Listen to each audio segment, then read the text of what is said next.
Thank you. Thanks, Phyllis. Good evening. I'd like to call the Hebron Board of Education special meeting of Thursday, October 17, 2024 to order at 6:02 p.m. If we could do a roll call. Thomas, you can start. Thomas Case, Student Representative. Kim Hills, Board Member.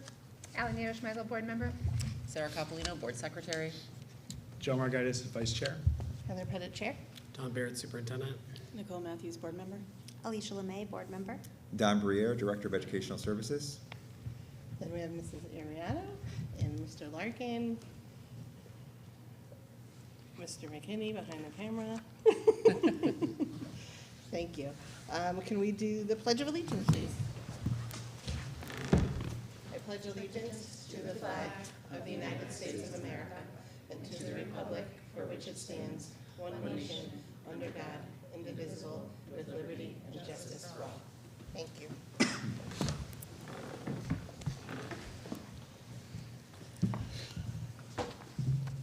Thomas, would you like to give your report? Yes, please. I'm going to start off with second grade. Second graders are getting used to a wide varieties of materials in UFLI, one of their reading programs, and celebrating their spelling success. Fourth grade writers recently wrapped up the first narrative unit of the school year. They are now drafting high volumes of informational text about many topics, from cats to soccer and how to make slime. In math, students are learning how to solve multi-digit multiplication problems using the area model. In reading, students loved our chapter book, The Read Aloud, The Tiger Rising by Kate DiCamillo. They had a lot of fun carving soap during our end-of-unit celebration. Students in fifth grade have been working on drafting, writing, and editing small moment personal narratives. They've been participating in fiction book clubs, discovering characters and themes. In science, we have been studying food chains, food webs, and ecosystems. In social studies, students are learning about early explorers and the age of exploration. Sixth grade. Students are finishing up their first big pieces of writing and are getting ready to begin working on personal narratives. Students are learning about what makes up a person's culture and different examples of culture in the real world. Student artists are learning how to use a new tool in the art room. They will be shown a demonstration on using a sewing machine, and they will have the option to use it for Fiber Arts project this year. So far, we have a couple of puppets, a blanket, a teddy bear, and pillows being made. Nine sixth grade students have been chosen to participate in this year's History Day contest. The theme is Rights and Responsibilities in History. FPS students are hard at work on practice problem 1, food insecurity. 4 select singers and 8 select instrumentalists in the 6th grade will be performing with the Ram High School Wind Ensemble and Choir during their next concert Thursday evening. All 5th and 6th grade band students are going to the Coast Guard on October 29th. We are going to watch the Coast Guard band put on a concert for the elementary and middle school students from all throughout the state. Students at HES celebrated Unity Spirit Week to take a stand against bullying. Thank you so much, Thomas. So, I don't know, I'm sure everyone at the board knows, but this is Thomas's last meeting with us as the student liaison to the Board of Education. Thomas was the Hebron Kid Governor. He's on the Student Council. The new student governor will be joining us going forward. And Thomas, you've been with us a long time now, so we're really going to miss you. I want to thank you for all of the reports you brought, for taking the time out of your day to have the report, to come here every month to give the report. I mean, you brought light to our meetings. You're the voice, so we know what's going on in the schools, like all those little nuances that maybe the board doesn't always learn about. So I really appreciate you. You're very professional. I really hope that you stay with Student Council as you move forward to RAM next year. But we want to also give you, we have a certificate for you, as well as a coin for the book vending machine that we also want to give you. So I don't know if you want to say anything as well. Come on over, yeah. And apparently you're going to be in a picture, Thomas. Yeah. Surprise! But you look so great, so it's okay. But this is yours.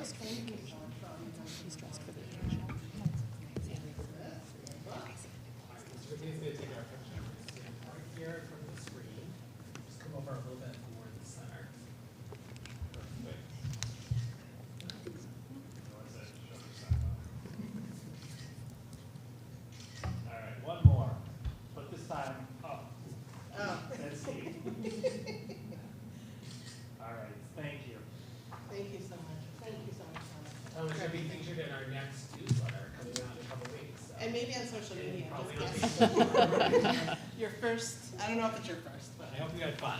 it'll be Yeah, a I good did. social media. Good. Thank you guys for everything. You're welcome. Thank you so much. Thank you, Thank you. Thomas. Thank you so much.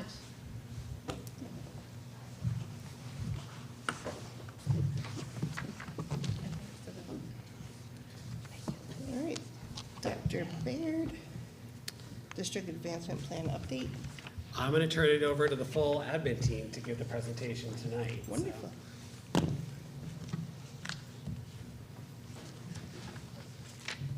Are we using this? Yeah, we're going to use this. I'm going to sit and Thomas.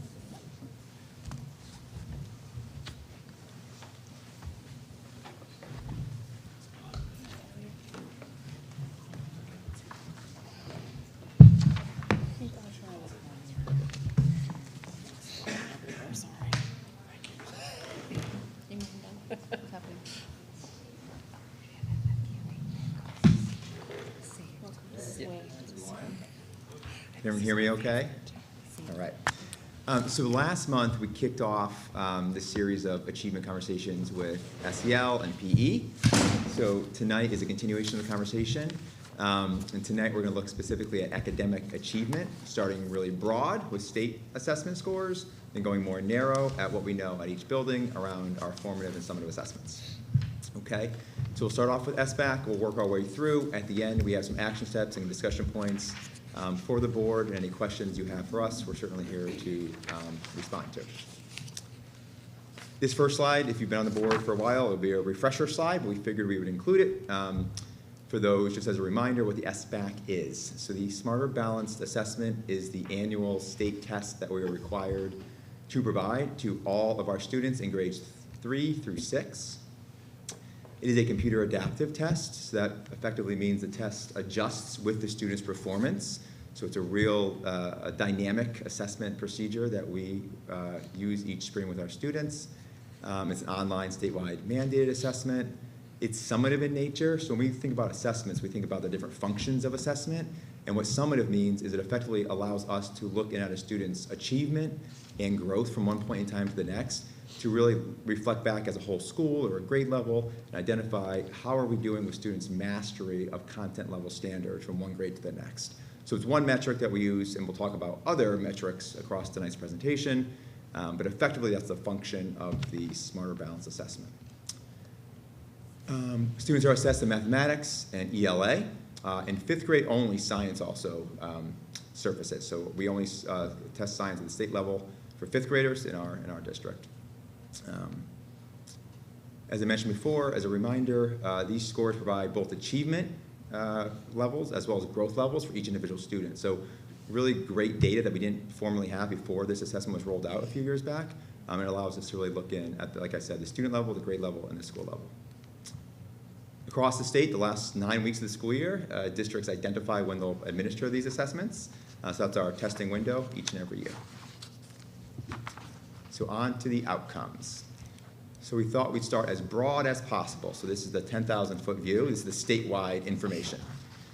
So overall, as a state, some takeaways. Last year, overall performance improvements were noted in both math and science. And reading, there were improvements as well, but only noted in grades 3 through 7. Okay? That's speaking strictly to achievement levels. When we think about growth performance from last year, the state saw across the board pretty similar trends to what we had seen the previous year. So up here you'll see reading and math. Reading was at 58.7% of students were at or above mastery level. What I didn't mention on the last slide is the scores for the SBAC tests are 1, 2, 3, or 4. So if a student lands in the 3 or 4 category, they're counted as meeting or mastering the level of expectation. So 58.7% of students met the growth target last year, compared to the previous year of 57.2%. So that's a slight tick upward, but fairly similar. For mathematics, it was 61.4% of students statewide met the growth target versus 61.8% the previous year. So you can see fairly similar growth results from the previous year. Quite a bit smaller at the bottom of your screen is more longitudinal data from 2018 onward through this past year. The area to focus in on there is effectively the percentage of students at level 3 or 4. So that every other column, you'll see the performance across ELA and math. Interesting takeaway here, you'll see in ELA, we were as a state at 55.3% back in 27-18. We're now at 48.9%. So some fluctuation downward since 2017-2018. And in math, at that point in time, we were at 46.8%. We're now at 44%. So certainly our ears are on the ground as far as what the state's efforts are around improvements, because they're not seeing the growth that I think statewide we were expecting. And that's just interesting as we take this 10,000-foot view before we jump into the pool of Hebron and see how we're faring. Okay. So the next level of data down is our DIRG comparison that we like to look at. DIRG is the district reference group. So this is a series of 27 districts that, across a variety of variables, are comparable to Hebron. So these are all the districts in our DIRG. We are DIRG C. So this is the broadest data we can show from a DIRG comparison standpoint. So what you'll see on this graphic is Hebron compared to the DIRG compared to the state. The blue bar chart there is mathematics. So you'll see this past year, 61% of all of our students were at or above mastery level for math. Compared to our DIRG, it was 68%, and statewide, 44%, as you saw on the last slide.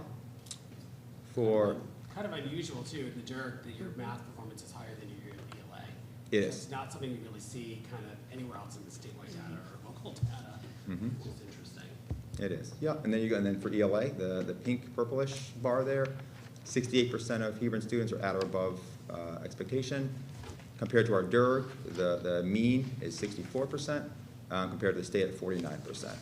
So a couple of takeaways from this slide. Obviously, you can look at the Hebron bars there, and in a second I'll show you kind of how that compares to previous years. You can also see this past year, the snapshot of how we compare to the average of our entire DIRG. And I'll show you where our rank order is in a moment as well. But another takeaway is the comparison to the statewide, how are we faring? So that's what I take away from this particular slide. Again, as just a nice point-in-time metric of where our students' performance is across all those grades I mentioned, 3 through 6. The state target remains at 75%. So that has not changed. Interesting. Okay, so here is the rank order slide. We inserted this year, just for a comparison point, that's the data from the last slide, those little bubbles at the top of the screen. So the DIRG average for ELA was 63.6%, state average 49%, and then for mathematics, you'll see DIRG average of 68.2, state average of 44.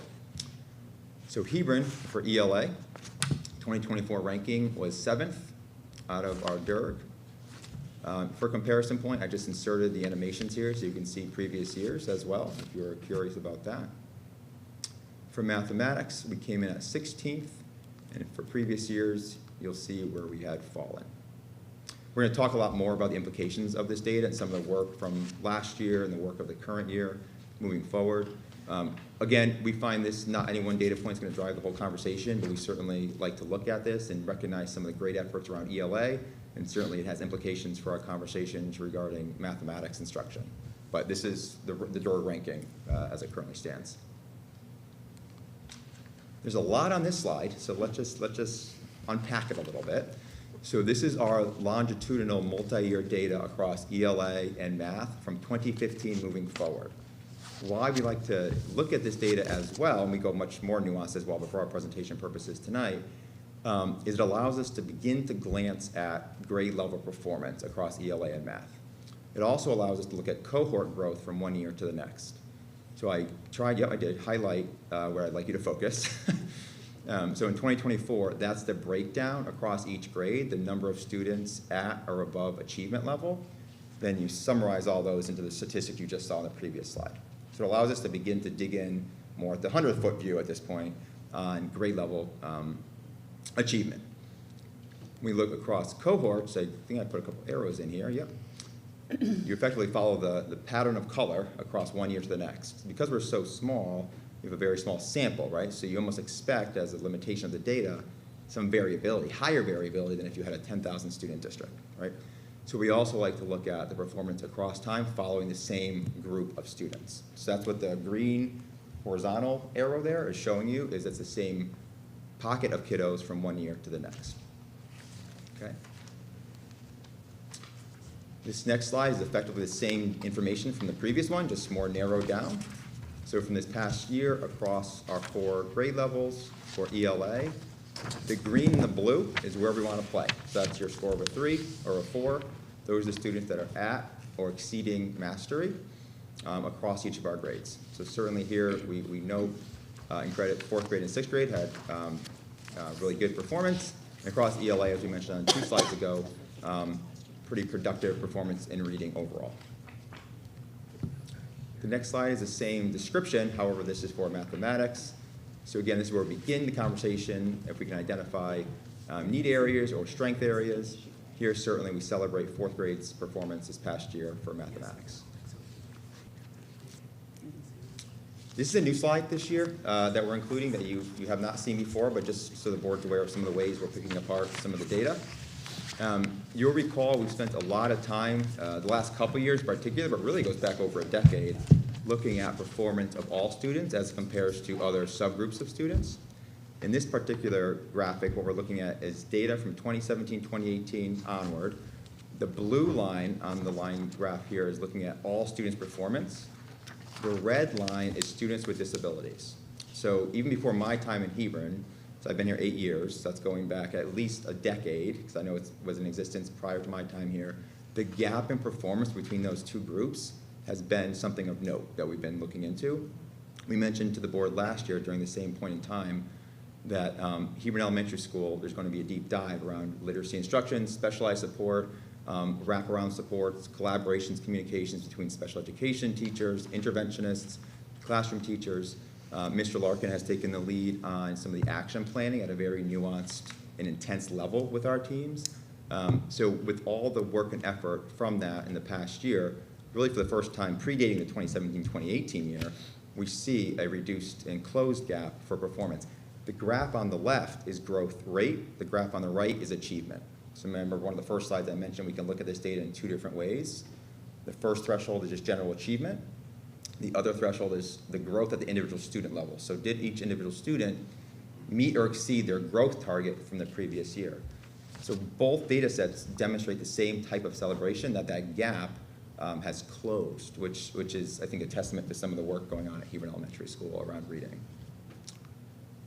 So I circled that in green.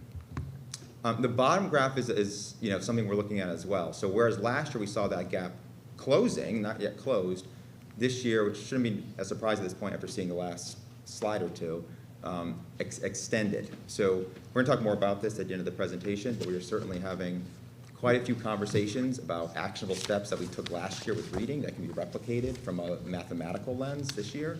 So we can certainly talk more about that, but just an interesting set of data points to take a look at. And one of my last slides is on science. So we only assess science in 5th grade for our pre-K to 6 district. Same type of data here. So we had 57.83 or 58% of students at or above expectation. For this one, I put in the statewide comparison point. Statewide, we're seeing 51% of students at or above expectation. Okay. And with that, I'll hand it over for Mrs. Uriano to take over. Okay, so now we're going to take a pretty big step away from SBAC and science to another set of standardized assessments. So about 2 years ago, we shared with you that the state was requiring that we implement from a list of approved assessments a certain group of reading universal screens. So for us, it's an assessment called DIBBLS. DIBBLS is a we purchased the online platform, but we administer literacy assessments to we have to do it K to 3 by requirement of the state.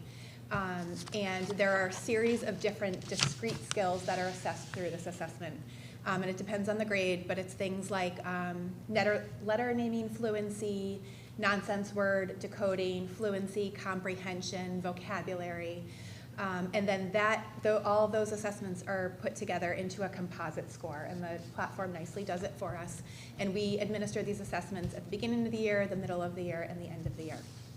So last year was our first year giving these assessments to students. So what you see up here is very similar to the data that we just looked at. We want to live in the green and blue. Green means that they are meeting the benchmark for that time of year. Blue means exceeding. Yellow means they're approaching. Red means they are well below the standard. And so what we want to see is we want to see the red and yellow shrink as much as possible, and we want to see that green and blue slide to the left. We are very pleased with the way that this panned out for us. Again, a brand new assessment. It's hard to know what that's going to look like.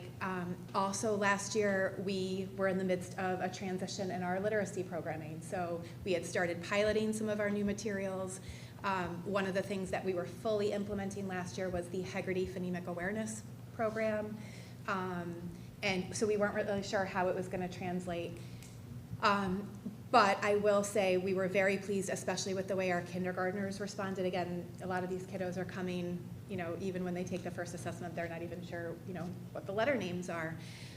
And this information was also hugely helpful for us because we were able to look at the assessment data from the classrooms that were piloting, in particular the phonics programs that we were giving a try, and the data through these DIBELS assessments really spoke very clearly in favor of the UFly program, which is what we ended up going with, and some of that is due to this really specific data we were able to get. So then this is first grades data from last year as well. So it really puts us, when we look at our SRBI and our reading intervention, the sort of state model is you always want about 5% of your students to be in that tier 3 red area. You want about 15% of your students to be 10 to 15% in the yellow area. So by the end of the year, again, you can see the growth that students made in this area. And then second grade as well. We fully expected that second grade was not going to show as drastic of a growth because a lot of these skills are very foundational skills that as we have shifted our literacy instruction, we have just last year and definitely this year have really started to explicitly teach. So our second graders are sort of transitioned the type of instruction they're getting, and they didn't get this instruction all the way through. So, but again, we were pleased to see the, that shift to the left again.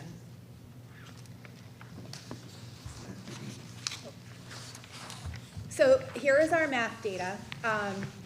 The one thing I want to point out is, we've got, 6 years now of math data, but it does span 2 different assessments because we have shifted assessments during that time. And I feel like we're ready to phase out that iReady assessments that are up there, but I did still wanted to capture sort of the COVID rebound that is represented up here. So it's a little bit of comparing apples to oranges, but because our summative assessments have changed, that's why we're using 2 different assessments. What we use now is something called the Comprehensive Growth Assessment. It is a summative assessment, so at the end of the year, that assesses students on all of the math concepts they've learned, and it comes directly from our Bridges math program. So it's aligned to the program. It aligns with the standards that we've identified as priority standards and mastery standards. In particular for us this year is second grade math in particular, where we see a bigger dip than across the cohort and also from previous years. We have been doing some work to dig into that. One particular piece of interest here is last year our math interventionist and sort of math curriculum expert, we had 2 long-term subs in that position all year long. And as you know, so much of our time and energy and focus has gone into literacy, especially last year as we were piloting new programs, taking a look at DIBELS data. So this definitely has brought up significant conversations. We've begun drilling into what types of concepts and skills, based on that assessment, are most in need. And I can share with you, money in second grade is a particular one. And also of note, just the way the world works now, there isn't as much money out in the world now. Kids are not nearly as familiar with coins and things like that because it's just not something they're exposed to anymore. And so we've really taken a look at, we really have to find some more explicit ways and some more ways to just build it into our everyday exposure, because that is a big one. And then the other one is double and triple digit addition and subtraction, which is always tricky, and making sure that we're sticking with the pacing and the instruction that's aligned with the program. And then taking a look at our referral data, The way that we most often look at our referral data is through two avenues. One is looking at the setting where they are happening so that we can provide reteaching in those particular settings or additional support. The other one for us is by month. And for us, December, April, around those vacations, and then May tend to be our biggest times so that we can build supports into our teaching. We can do explicit reteaching. The bus continues to be where we see the most amount of our referrals. And then also, interestingly, the lunchroom in kindergarten. And a lot of that, again, is just getting used to, here's how you eat when you're in public, you know, like it's like a restaurant, you gotta use restaurant manners. It's, you know, kind of keeping your hands to yourself. Again, you're sitting in seats pretty close to each other. So, but as you can see, the incidence of referrals goes down across the grades in the lunchroom. A lot of it is a learning experience, but we use this information so that we can, you know, take a look at our supports, take a look at our explicit teaching and supervision as well. And we have the bus come so that we can put all the kids on the bus, talk about all those rules, practice all those rules, and we tend to do it twice in a year, just as those, when they need a refresher of what the expectations are.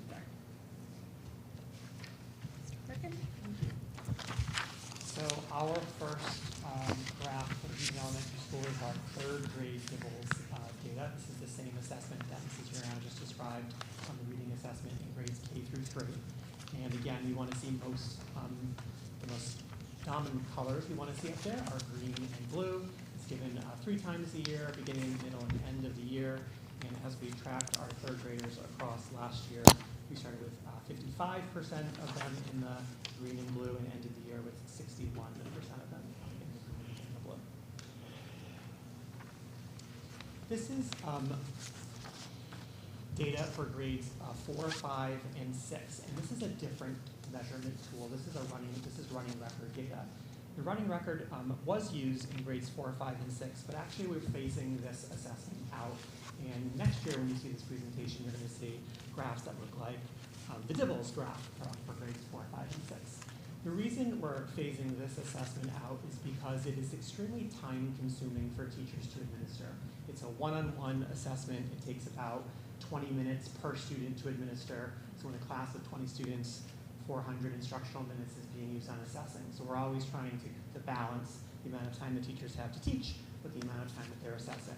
While it gives us very good information about our students as readers, we feel like the Dibbles assessment can give us that similar information and it's far more efficient to administer because it's timed. It only takes a minute for one of the subtests of the Dibbles as opposed to 20 minutes that it's taking the running records. That's not to say that we won't be using running records at all. It will still be a tool in teachers' toolboxes to use with students, and it will mostly be used with students who are receiving tiered interventions as a follow-up assessment to the Dibbles so we can track their progress. And again, similarly, the graph is set up the same way. We want most of our students to be in the green and the blue, and you can see that our students do quite well on this assessment. This assessment is a one-on-one conversation with the teacher where students are reading aloud a portion of a text, and then they have what's called a comprehension conversation, which is like a summary of the text. Teachers are allowed to provide some prompts to students during that comprehension conversation, but our students have done quite well on this assessment. Our math data. This data is from an assessment, a universal screening assessment called Acadience, and this graph has composite scores from the Acadience. The Acadience is made up of 2 subtests. One subtest is straight computation, and it's timed, and the other subtest is called is more problem solving, concepts and applications, which is more a problem solving assessment. So again, same thing. We want to see most of our students in the green and the blue here, and as you can see.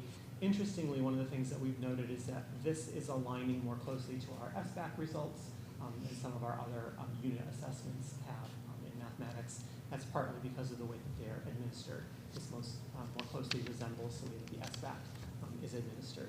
But you can see, for example, in 3rd grade, also, by the way, given 3 times a year, beginning, middle, and end of the year. In 3rd grade, we had, at the end of the year, 70% of our students at or above the expectation. We had 60% on the SBAC at the same time of the year. fourth grade, 70% on Acadians, 74% on SBAC. In fifth grade, 58% on Acadians at or above expectation, 43% on the SBAC, and in sixth grade, exactly the same outcome, 65% on both of those measures. What's interesting too is remember, sixth grade is where we invested in new math materials a couple of years ago. And so I think you're seeing the output of some of those decisions that we had been making. This is our referral data. So just like our young friends at Gilead Hill, the bus is a challenging spot for some of our students to be demonstrating self-control, so we continue to teach into that expectation on the bus. And our unstructured times of the day, or our less structured times of the day, continue to be the more challenging times for students, when we're seeing a need for some further conversations with either Mrs. Buck or myself about behavior choices.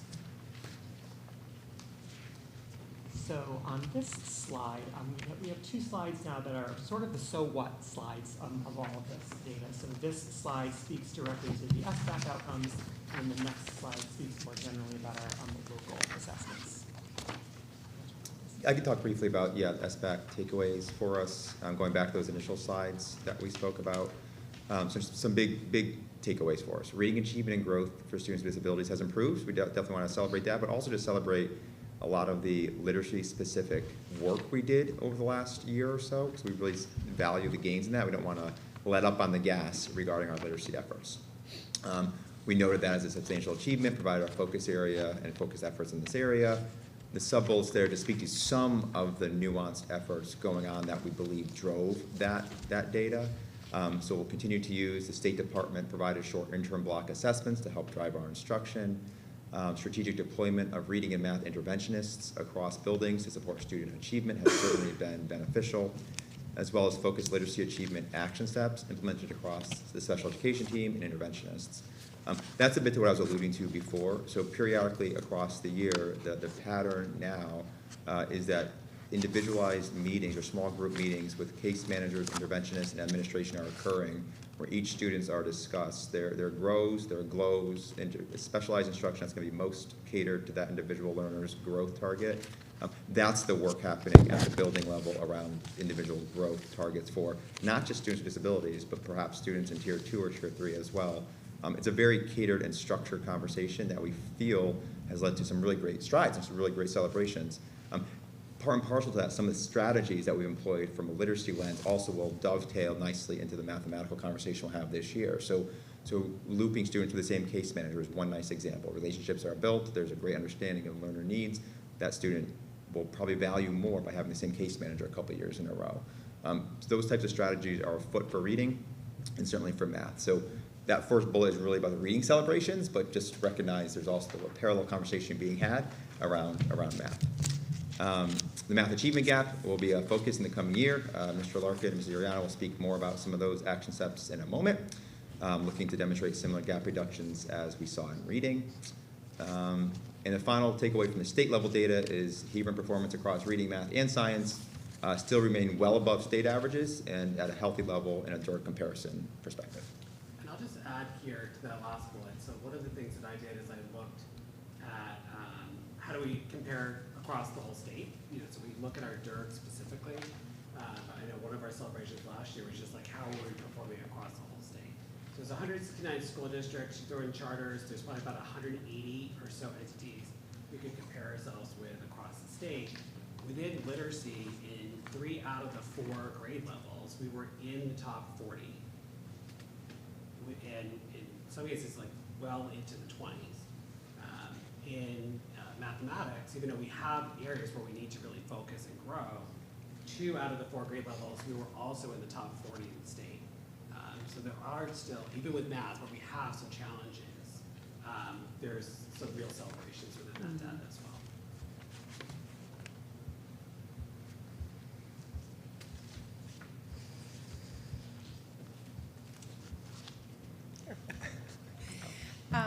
So next steps, going back to Dibbles, is now that we have done all of the professional development about providing those assessments, and each assessment follows very standardized administration role. So we spent sort of all year working on that and implementing it.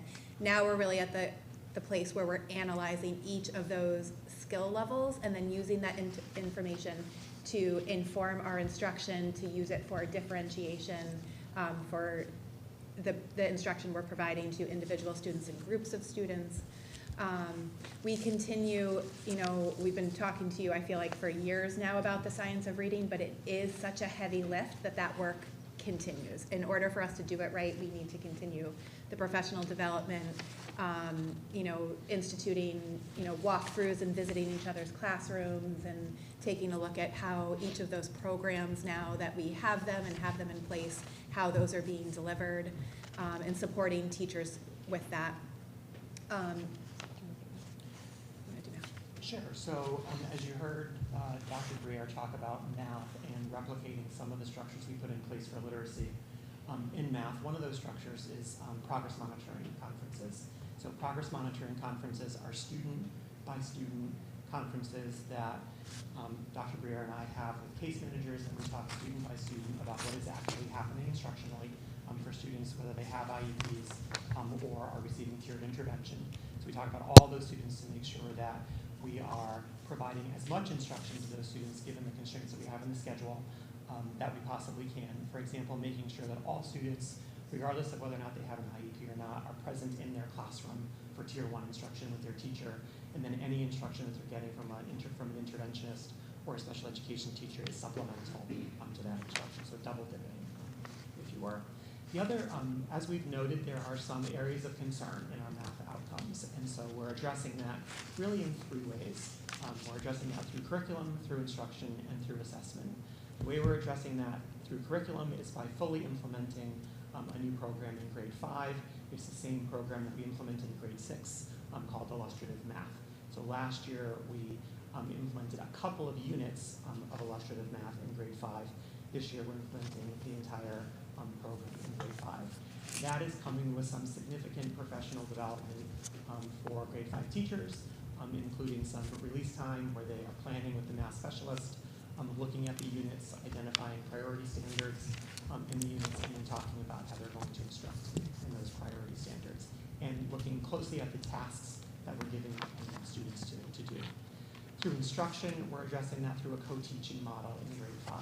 So we have 2 teachers in our grade 5 math classrooms, the classroom teacher, and either our curriculum specialist, our math specialist, or our interventionist in grade 5 math classes 4 or 5 days a week. So that's an opportunity for some co-teaching, for some coaching for those teachers, and we're also building in some co-planning for those 2 people so that that's the most efficient and effective use of their time.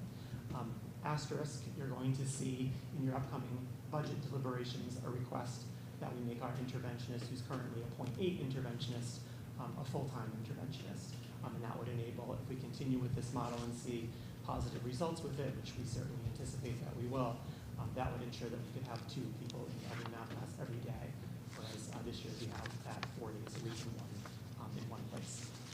We're also investing a lot of time and energy in 5th grade math because we see that as our greatest concern. Assessment is the other way we're addressing that. The illustrative math program has built-in checkpoint assessments, and so 5th grade teachers are administering those assessments each month in an ongoing progress monitoring way, so we can be sure that our students are demonstrating mastery along the way before they get to the SBAC in the spring. Yeah. So we are also looking at piloting new materials K-4 next year, and that might be taking a look at illustrative math and seeing how far we want to bring it down. But our current program of Bridges has a new addition and new elements to it, and it might be just taking a look at those pieces and seeing if they better fit our needs. But we are also very conscious of the literacy lift that our K-3 teachers are doing right now, because it's everything from phonics to vocabulary to reading to writing, and making sure that we're not doing too much new all at once. And we continue to recognize and emphasize the focus on social emotional learning and relationships, because we know at the end of the day, those things need to be in place in order for there to be academic achievement. And then, of course, equitable opportunities for all students. A lot of that, Mr. Larkin and Dr. Breyer have already talked about, making sure that students are not missing Tier 1 instruction, and making sure that we are having individualized conversations about students, to make sure they're getting the support that they need. One other thing I'll just add, so while we're looking at piloting different math materials in K-4, we want to work closely within our Region 8 collaborative as well. So we know that Andover is in the process of implementing the illustrative math program all the way down to kindergarten. We're not sure if that's the right choice for us or not. Trying to be very open to what would be the right thing for us. It could be a combination of bridges and illustrative. It could be all illustrative. I don't think it would be anything else beyond those two choices. But we want to make sure that we're having those conversations across our other partners. And Marlboro is doing very well in that. They're not using either of those programs. They're really kind of doing more of a homegrown approach. And so we're also going to be reaching out to Marlboro and talking to them, and probably going and visiting, and just seeing, what does it really look like in practice.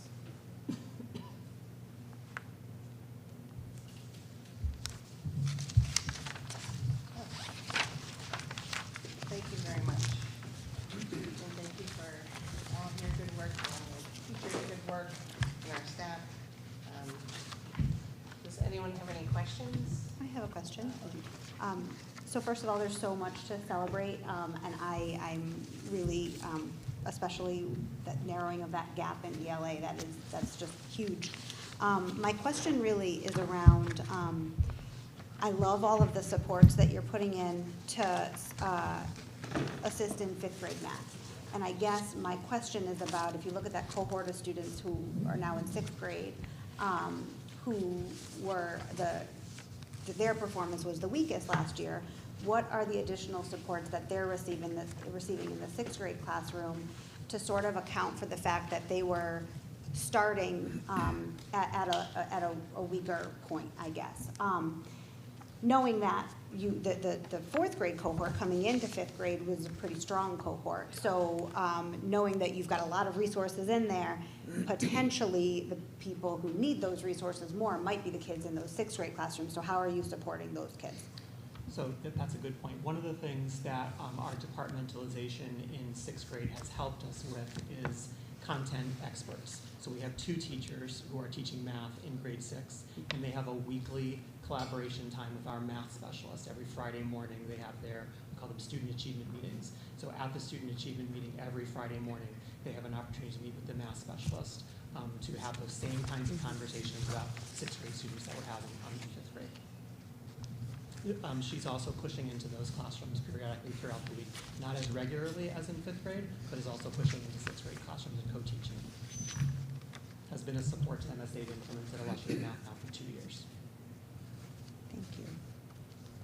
I have a data point question on the gap analysis. So it looks like things were kind of holding steady through to 21, 22, and then we had a jump in 22, 23, and then it almost looks like it trends down, but I think it was more of an anomaly in 22 to 23 where it bounces up and then heads back down. Did you see it that way as well, like that particular year we had a jump while we had steady growth beforehand? And do you have any idea what may have caused that growth that year?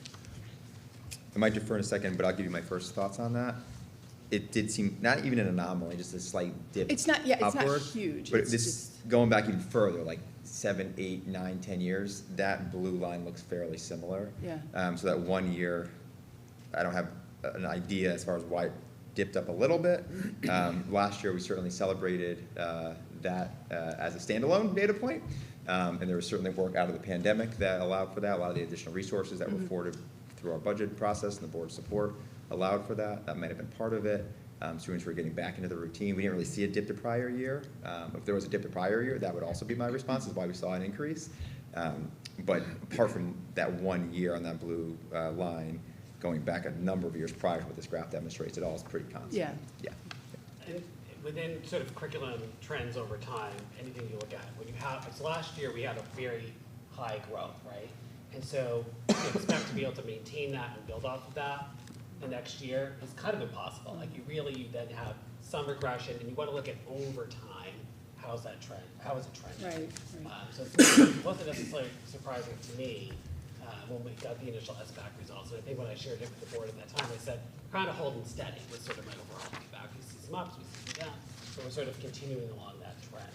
I think what we're, again, not to beat a dead horse, but I feel like what we're seeing is the biggest gap is that fifth grade math is like really stubborn. But also ELA is a little bit lower in fifth grade as well, so there's some challenges within fifth grade that we're looking at. Last year we also had 2 long-term subs in fifth grade. We had a long-time teacher who left at the beginning of the year. We had a maternity leave, so like there were some other things going on in fifth grade too. That sort of explains maybe how ELA and math sort of both had a regression, but the math data has been really stubborn. But we were piloting new materials last year, we're implementing them this year, so now we have to like really put in the time and the investment in those new materials. They're the same materials that we put in place in sixth grade. And other districts that sort of have that combination of bridges and illustrative have moved it down to like fifth grade and fourth grade and maybe kept bridges below that. So that's kind of the question that we're kind of asking ourselves is, we do think that some of this is a curriculum issue. So this year, as we're implementing the new program, it's going to be interesting to see what the outcomes are, but also know that it takes a couple of years before you're really seeing the impact of a new program. We're really seeing it in sixth grade now. I think we're on year 3. So it takes an investment of time to, there's no silver bullet. And can I, thank you. You don't have your gavel over there, so. I know. It was blinding light, wait till. Yeah. So Alicia brought up a really good point. Supports looking further ahead. When you see 43% in grade 5, what are we doing for grade 6? Also look at, it's not a big drop, but even grade 3, 2024, if we can try to provide, additional supports now, because that grade is now in 4th grade, that cohort. We're trying to level that curve out a little bit so we're not spiking and dropping. Have we thought about adding additional supports for math for current grade 4? For current grade 4, so we have our math specialist and we have our interventionist who splits her time between doing literacy intervention and math intervention. Those 2 people are available to all of our teachers, and in their schedules they have push-in time to push into those classrooms and support all teachers.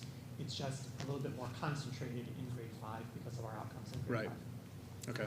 So what we're trying to do is really invest in the tier 1, because we have more students who are, sort of attacking the whole grade level, we're going to have less kids who are going to need intervention. But you did invest more intervention support into Hebron this year. Your intervention is 0.6. This year they're 0.8. We're already beginning to forecast to move that position to full time. Later when we get into some of the finance discussions, I want Caitlin to get back and really look at our books before we bring forth any things we may want to do this year. But there is some savings in some different pockets this year, and so that we may be bringing you some proposals to be doing some things sooner rather than later. But until I give her some time to really be back and really balancing the checkbook, I don't want to get ahead of ourselves. But there's definitely some technology and facilities items that I think we should be thinking about prioritizing this year if we can afford it versus budgeting for next year, both because it makes next year's budget more palatable, but also because there's an urgency around those items. So this could be another point of discussion is we already know we're going to be proposing to move that interventionist from 0.8 to full time for next year. So if there's some additional funds that are still available this year, maybe that's a conversation that we look at earlier rather than later. So is it something that's possible for us this year? We haven't really talked about that much at all, or talked to the person that is in that position, but I know that they are eager to be full-time at some point. So we could look at that as well. But I think back to what Mr. Larkin was talking about before, those case management conversations where you're going student by student to making sure that everybody's in intervention that needs it, and then seeing like how is that student's data moving. And, Dr. Mayer didn't really talk about this part, but, we've got a lot of special education teachers this year who are as concerned as we are with where we're seeing the gap with our students with disabilities, and they're making it a priority in their work this year with him to tool up in those areas and to provide more specialized instruction in math specifically, to parallel the work that we're doing that they did in ELA, which we saw great results with. Yeah, and I think it's like kind of trifold here too. So there's a replication of strategies that we know have worked. In the special ed world, certainly skill building, tooling up is going to be part of the work as well. The looping strategy I mentioned. But in special ed, and we'll hear this, we'll set a bit of a foreshadow as well to the budget conversations, we are very fortunate to have very healthy caseload numbers. However, those numbers are 14 to 16 students per caseload. Prevalence numbers are 13.2%. State average is 17.7%. So we're still good in Hebron, but we want to preserve that. So that's a big part of the conversation as well, is how specialized can the support be if all of a sudden your caseloads are going up and up and up. And they're not in Hebron. I'm not trying to say that. But we are at a good place. We're going to discuss that more when the budget time comes. But keeping specialized instruction specialized is part of the work that we will continue to go down. Another piece of that trifold part of that is as of January 1st, under the umbrella of special ed compliance and requirement, the state monitoring system called CT SEDS that we've discussed in the past is now going to require standards-based IEPs for all students in the state. So we've been doing that already, but it will further add to the conversation around what grade level standard is the student struggling with and how are we then going to cater some objectives and goals to align that work. So it just furthers the conversation. That's happening across all domains. That's not just mathematics, but it's also part of the conversation we're having at the special education table. So. What's the history on the math interventionist position? Like if it was 0.6, now it's 0.8, what was it prior to that? Well, during the pandemic, we added I think they were actually certified, but the certification wasn't required, but we added the tutoring position. So we've maintained the tutor position here, but we migrated it to an intervention position at Hebron. Okay. So we had a couple of part-time tutors for 1 or 2 years once we got the pandemic funding. So prior to the pandemic, there weren't math interventionists or tutors, except maybe for the occasional students who required it? Correct. Yeah, we added additional layers of intervention during the pandemic and then have maintained or enhanced it.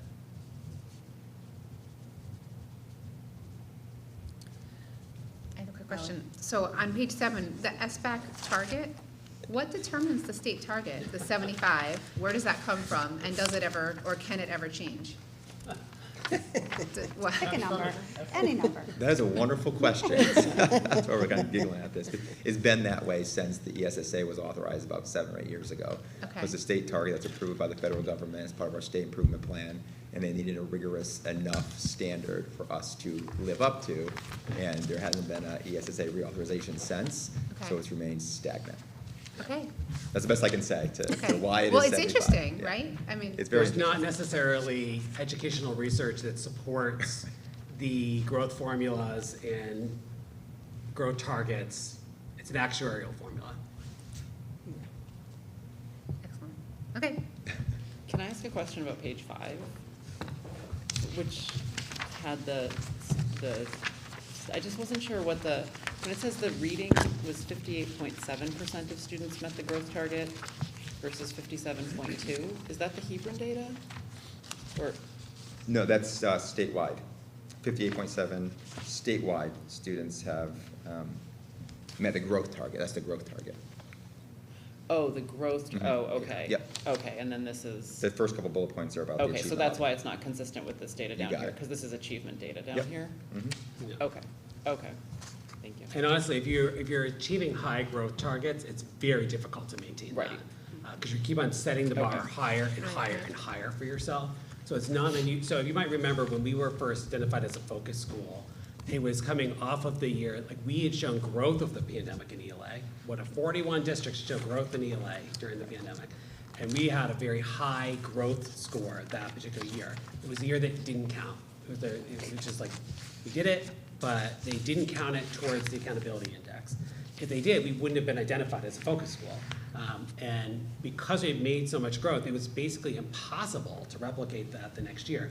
Everyone else had basically taken a dive, and it's a lot easier to then show a lot of growth rebounding out of a dive. So we were in the bottom quarter that particular year. Not at all surprising when you look at that trend.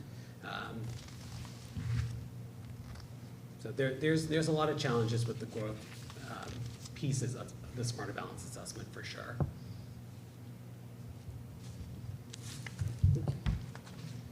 Can I ask a question about the Can- gap go ahead. analysis? Or- Oh, Sorry, sorry. I don't, Go ahead. I don't want to change the subject. Go ahead. Okay, so I wanted to go back to the gap analysis for a second, and maybe it's because of the difference between the growth and the achievement. That's what we're looking at for these two, right? Okay, and is this, all the grades? Is this 3 through It is, yeah. 6 altogether? Mhm. Okay. So, when I'm looking at this, I mean, am I correct in understanding, I mean, I think it's great that we've closed that gap, but I mean, as I'm looking at this, it looks like it's partly come at the expense of the non-sped students Yes. declining just a little bit? Yes. Okay. Yeah. So what we want to see is a rebound in our overall population Yeah. and the trend line continuing to go up Yeah, with our students with Okay. disabilities. Absolutely. okay. Yeah.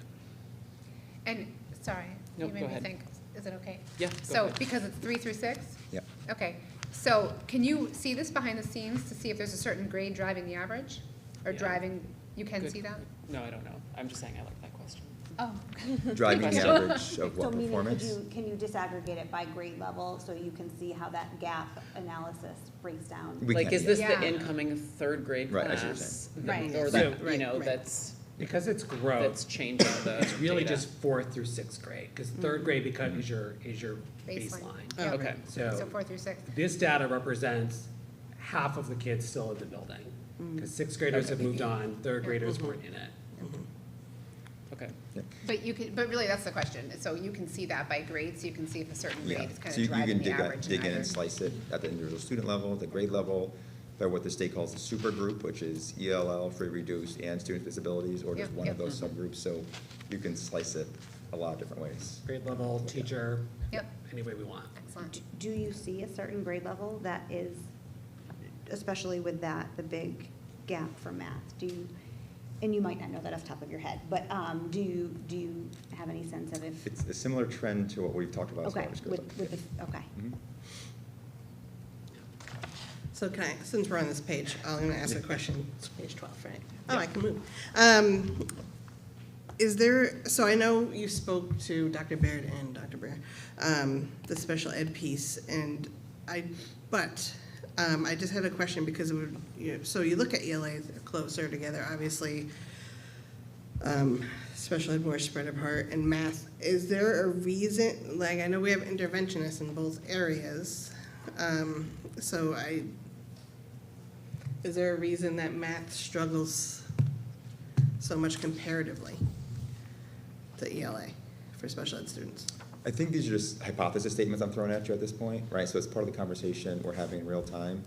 My hypothesis is last year with the deep dive efforts around literacy development, students certainly have their math goals as well, but the time students are spending in their day critically spent on math and reading, my hypothesis is a lot of the conversation was revolving around literacy growth and development. Not that math took a backseat, wasn't part of the conversation, but again, it's a hypothesis. This is not based on any factual conversation I've had with a colleague, but my hypothesis would be there's a lot more accountability felt by the case managers and the interventionists based on our involvement in the progress monitoring team meetings, which probably trickled down perhaps to the practical level at the day-to-day work with students.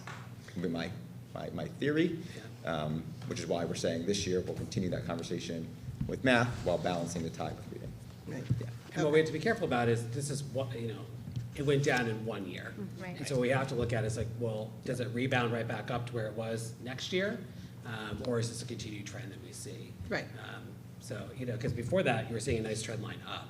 and Right. then- And it's interesting too, because we did look at it from that vantage point as well, because trend lines are built off of 3 to 7 data points minimum, right? So a year ago at this time, we were celebrating a 3-point trend upward. Yeah. Right, And now right. we're pretty much back to a slight dip below, if you call it 2017, 2018, our baseline. Right. So again, we're focusing on it because we're hyper vigilant on what can we do more, of course. But to Dr. Baer's point, we're not throwing the baby out with the bathwater here and saying we've dipped to a level that is, insurmountable, something we have never seen before. It's effectively back to the threshold we saw in 2017, 2018. And with the exception of sixth grade, literacy has taken over the conversation in our world. We've been so focused on our work around literacy because of the science of reading work K through 3, but also the focus status for Hebron. So like literacy just really has pushed out a lot of time and space for other conversations, except for really that sort of sixth grade math curriculum decision that we made pretty early on. I keep on reflecting on Hebron, sort of being in step and out of step in some ways. Like our literacy scores are very good. And so we're looking at replicating that in math, right? But if you think about it, if we didn't have the science of reading and the state pushing in, some of these new initiatives over the last couple of years, then we probably would have been 2 or 3 years into math work right now that we just really could not have done because of the work that was happening in literacy, either because self-imposed or state-imposed. It's very hard to lift both of those subjects as your 2 core subjects in elementary school at the same time. I think that 2 or 3 years ago, we probably would have, if we didn't have a pandemic and we didn't have science of reading from the state, we'd probably be looking at our data saying, wow, Bridges has a new program, we really got to be focused on math, our math scores are not performing as well within the DIRC, we were leaving points on the table, but we really couldn't do that because of the work that we were doing in literacy. You just can't do both of those at the same time. Because especially at the K through 3 level, it's like really changing your approach to instructing the discipline. It's bigger than just, oh, we're gonna pick a new program or get refreshed materials. It's just, there's been too much professional development that's been needed in literacy that we really couldn't do it in math at the same time. Now we're at a point where, we probably would have been 3 years ago where we're like, yep, now we need to really focus on our math program, our interventions, our core programming, and that's exactly what we're doing. So within the budget for next year, we haven't designed what the pilot's gonna look like, but we wanna look at specifically the new Bridges program and the illustrative math and be thinking about how far down will illustrative math go, if any further, and what will the refreshed materials need to be. So there'll be some amount that we'll put in the budget for the pilot materials, and then projecting ahead a year beyond that for the 26-27 year, we'll be looking at some implementation of some grade levels for a new math program. I don't think we necessarily would do K through 4 all at the same time, so we haven't, we're like a year away from deciding what that might look like, but it'd probably be like a 2-year kind of phase in. But I think we'll be needing to look at, we need to refresh our materials one way or the other. And the pilot will help us decide what materials and what grade levels.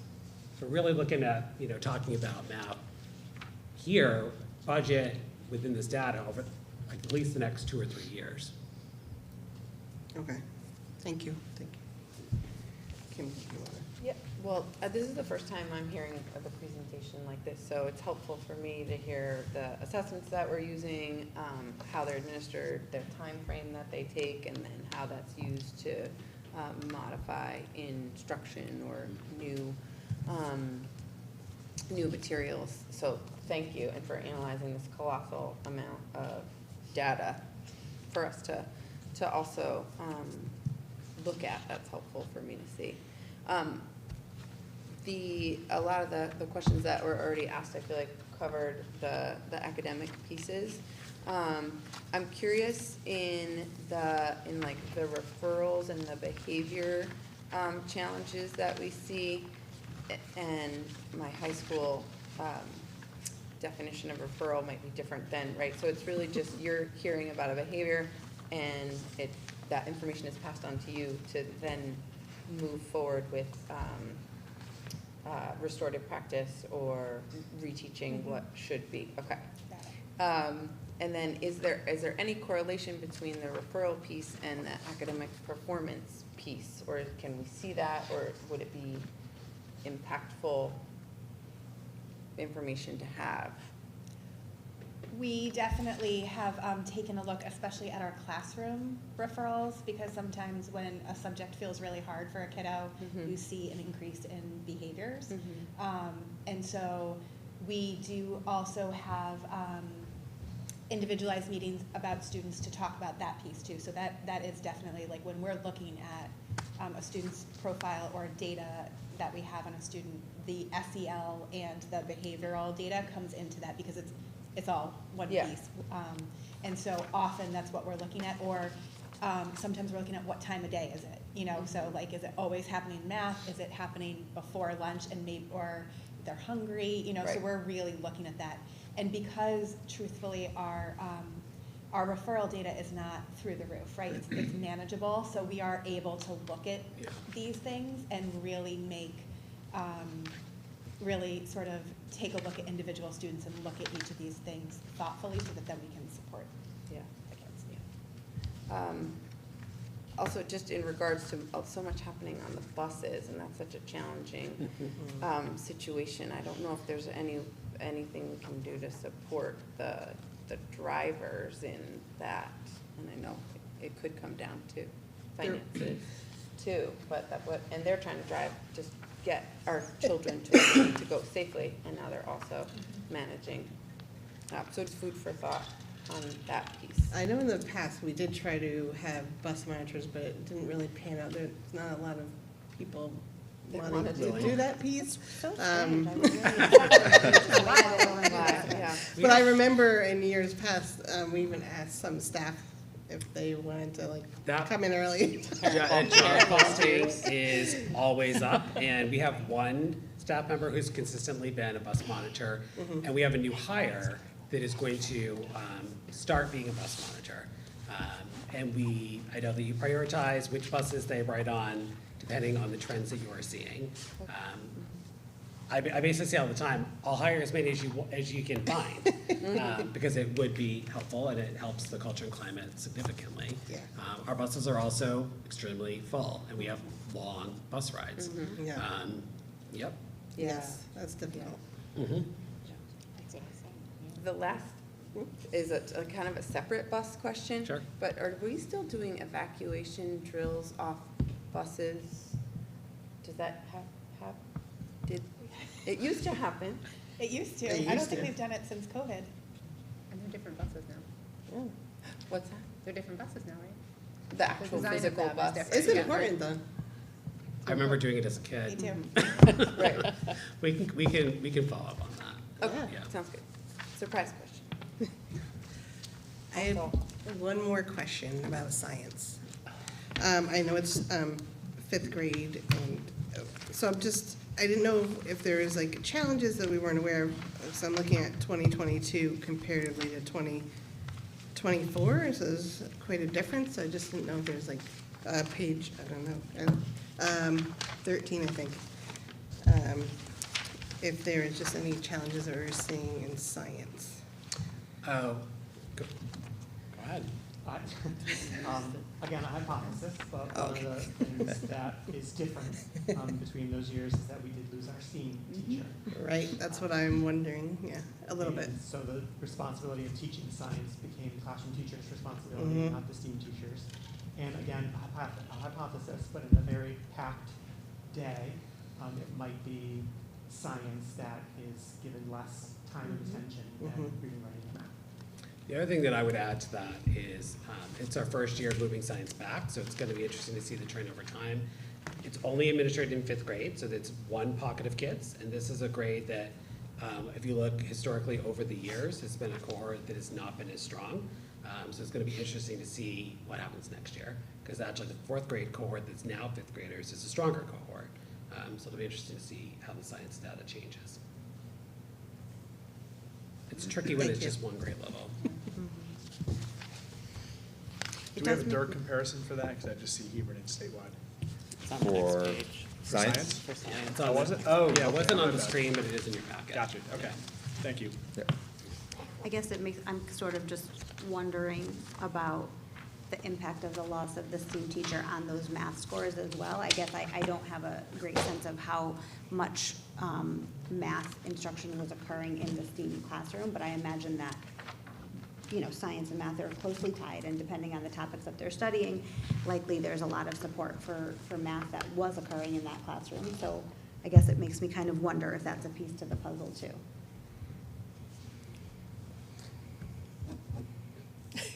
Yeah, I mean, I think that, one of the things that the board will have to think about, when I hear, STEAM teacher and other things that we may want to add to the budget, is where do you find finances to help support that? And one thing that we have done is we have invested heavily in smaller class size. And this is a conversation we were kind of having earlier today, is the chicken or the egg kind of thing. Like, so in the next budget cycle, I think that that's going to be a conversation, because we will have lost our funding that has supported additional mental health supports. And so that is going to be a budget driver for us. It's like at what level is our need and how do we maintain that? We added a .4 speech position, and we're looking at caseloads for that. We see special education needs and a need to really look at our half-day preschool program. So, it's really looking at, what are our wants and our needs and prioritizing, because you've also invested in smaller class sizes than your class size guidelines require you to. So that's also an investment in funding towards the teacher being able to provide more tier 1 support to students directly. So, it's really thinking about like, how are we prioritizing our funding, and thinking about, what are palatable numbers we can continue to put forward that can be supported in the community, and thinking about what's the best way to utilize our funds to prioritize in different ways to tackle some of these challenges. Do we feel adding a STEAM teacher would have a positive impact on the scores? Hypothetically, Hypothetical. Yes. Yeah. since that's a word of the night. Sure, and I guess what my point is, more so than a smaller class size, and, how, you can afford X number of certified staff. So how do you then deploy them to get the best bang for your buck? I guess that would be something for us all to be thinking about. Yeah, I would be my recommendation to put it into the budget, and then we can have a discussion about it. Because that's an excellent point. I mean, if we had a STEAM teacher back. I also hear the difference between a 24 student class and a 20 student class is huge. And so I think the conversation is at the expense of what, and that's probably not a conversation for today. Just something to, obviously we want to afford all of the things all of the time, but. Just because we turn towards budget, the interventionists and the math specialists, are those considered teaching positions? Yes. Okay. Yeah.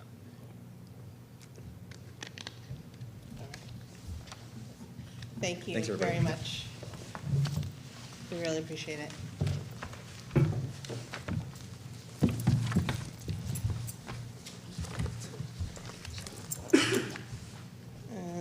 Public comments. I can read my paragraph, but any public comments this evening?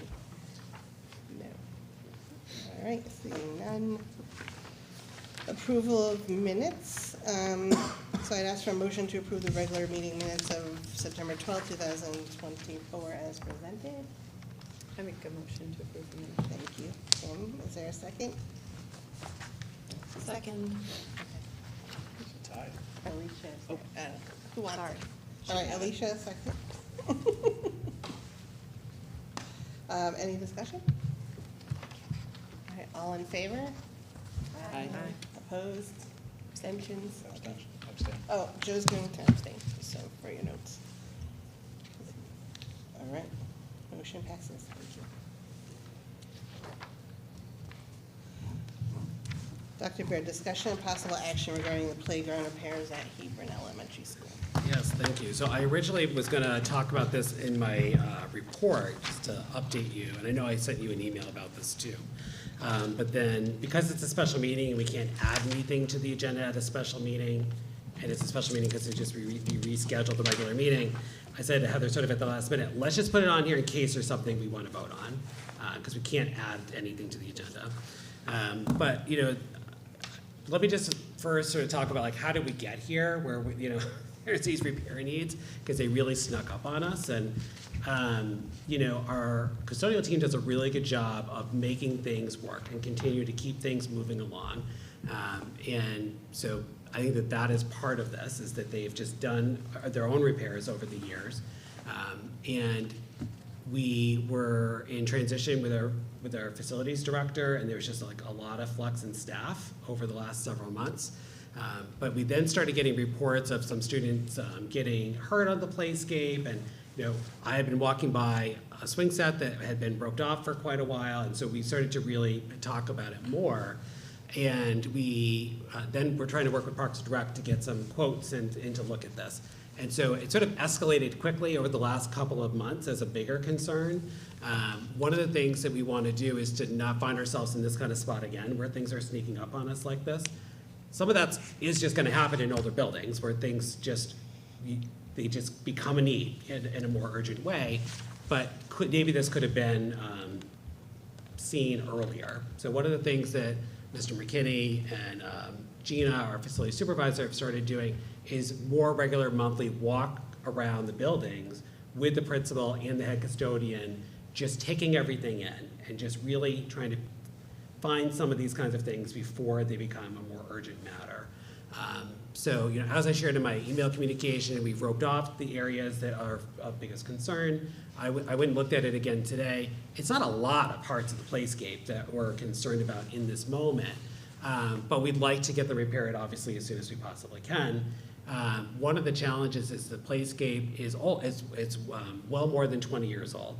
And so when we started trying to engage with Creative Recreation, which is a company we've been more currently working with, both the town and us, with the playscape at Gilead and Veterans Park, they very quickly were like, oh, we can't repair this one because it's not one of ours. So we tracked down like who is the original company, and we have not had great record keeping over the years in the world of facilities, so that was some effort. And really working with Craig at the town to sort of track down O'Brien and Sons, I think it is the ones who installed that original playscape. And then took about a month to get a quote out of them for repairs. And the challenge is that they did when they kind of came out, the initial reaction is like, oh, this needs to be replaced. Like that's been the reaction of everyone who's looked at it. All right, but that's not an immediate fix. So like, you know, what, can we get some quotes on some immediate repairs and then also get some quotes for replacement? And so the initial quote we got back was around $85,000, but they really were looking at a much more comprehensive repair on a lot of the playscape in areas where they foresee issues that are going to come up. That's not necessarily what we were looking for, although it's nice to have that information. So we've been going back to them to get some more refined quotes for the sort of 3 areas of biggest concern. And we await that. So we definitely don't have enough to make any decisions tonight, for sure. So we have an $85,000 comprehensive repair. That's over $75,000, so I talked to Andy. Andy's initial reaction was like, you know, if it's an emergency, it's an emergency, but like wouldn't we just replace it if we're gonna spend $85,000, which I don't disagree with that. It's also, you know, an over 20-year-old playscape. We just got a quote this evening from Creative Recreations on a replacement, and that cost us $220,000. But it's not just a playscape; it's the playground. It's not like Gilead where we're adding one piece, right? We're redoing the playground is essentially what it is, because there's repairs needed throughout lots of the equipment on the playground, not just these couple of locations on the playscape. So, you know, that's kind of where we are right now. So we're awaiting a more refined quote for some very specific things, which are like chains that you climb on for different parts of the playscape. The swing set the swing set has to be replaced. That's not a repair job. And we've gotten consistent quotes for that of around $10,000 to $11,000. So we're pretty close to just deciding we're going to move forward with that. We just don't know if it's realistic for them to source it and install it before the weather turns and when you can't install it. So we just don't know how quickly we could really move on this. But we're waiting to hear back on some specific quotes for these chain kind of areas on the playscape that are closed right now. We also got a lead from, I talked to Matt Bordeaux, the town planner, because if we replace it, we may need to go to planning and zoning, which is a fun experience. So and if we replace it, we want to make it more inclusive. So we want to add some ramps and have better handicap access to the playscape. That's a barrier for that particular playscape. It wasn't as big of a concern for Gilead because we have other more handicap accessible areas at Gilead, but this is the whole playground. And we should do that, but also new legislation requires us to do that. So we need to, refine this quote, even the new quote, to make sure that we're getting a playscape that has these handicap ramp access points. And Knobloch Elementary School, for anybody kind of over in the Glastonbury area, has a great example of what that looks like. So, if you want to see a very accessible playground, Knobloch Elementary has a very good example of that, which is where my kids go to school, or went to school. So the other thing that we are looking into is Matt, so the answer to the planning and zoning is it may have to go to planning and zoning for a replacement or not, depending on how different it would be in terms of the footprint. So we just don't know any of those answers yet, but that can be a lengthy process. And we've seen how long it's taken for the Gilead playscape. It's still not started to be installed. But Matt had a really good idea. He worked in Colchester before and he knew of a company that did work on different playscapes in Colchester. They produced nylon netting material that could be used in place of the chains potentially. So we're also reaching out to them to find out if that's something that they would be able to do. So we're trying to take this $85,000 to $200,000 challenge and try to boil it down to, is there something cheaper? I would define cheaper as like under $20,000 that we can just sort of do more immediate. So the swing set, replace some of these chains. I don't know that the board needs to vote on that. I think that's something that we would just move forward with and ask for a line item transfer after the fact. But anything much more $25,000, I'd want you to vote on. So we may have something for you to vote on next month. Kaylin will be back. She will have done the books. Or be in the process of doing the books by the November board meeting. She may not be completely there. So we'll have a better sense of our finances too. So I'm not recommending you do anything tonight, but just know that we are definitely looking at all of our options. We're talking to the town about how we would collaborate with them. To me, I think right now, what I probably will be recommending is that we do some kind of patch fix for now, and then, but not knowing how much that we'll be able to do before the winter. So some of that still might be happening in the spring. And then likely in our CIP request, we'll be requesting a replacement. That's kind of what I'm imagining is the most likely scenario. And then we will be doing, we'll be looking at our complete CIP list probably at the December board meeting. I don't think we'll have it in November. I think we'll submit something on your behalf as a preliminary list to the town in November because we have to, but I think we'll still be refining it. Kaylin will be back. She'll need some time to really get her bearings. And then at the December meeting, we'll probably ask you to look at how we prioritize CIP, and you can make adjustments, and then we'll send it to the town as a final CIP request. But I predict the playscape replacement will be one of those requests, and it will probably be the first item of priority. Happy to take any questions. I was just gonna say that. Thank you for your work on that. Yeah, we're trying. Thank you. Yes. I mean, would part of that be like fencing around? Like, that's one thing that playground does not have. And I know, the parking lot's a little bit away, but still, I would think that would be something. We've talked about fencing, so we have to be really, I don't want to get into too much safety security in this setting, but you have to really be thinking about fencing, that there's a cost-benefit analysis you have to be doing with that. Because there's some amount of fencing you would want to be a barrier, but you also want to be able to have exit points. And so, that's something the safety security team has been talking about for both schools. And there will be some fencing upgrades at Gilead that's gonna come with the playscape. And so we're gonna do that work at the same time, but we've asked for renewed quotes at HES because at least a barrier from the parking lot to the playscape was something that's been identified. We also are gonna this is our year to do a sort of self-audit for ourselves around safety and security. And we're gonna ask the state to come in and do that for us this year to get some outside eyes. Okay. Yeah, and they do that for free. Okay, good. Thank you. The chair's report. So on Tuesday evening, we had the joint, by charter, meeting called with the Board of Finance, the Board of Selectmen, and us. So thank you, everyone that was able to attend. So the Board of Finance recommendation or ask is that we try to stay around 3.5% this budget season as much as possible. I mean, they're asked for both the town and us. Part of that discussion focused around our facilities study. You know, both, it was the town and the schools.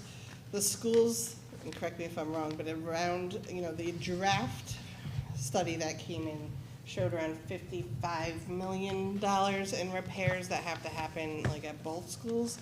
So there was some discussion, the town manager brought up, does it make sense to do those? I mean, this is my wording, but basically, does it make sense to do $55 million of repairs to both schools, and it would be kind of piecemeal, right, here and there?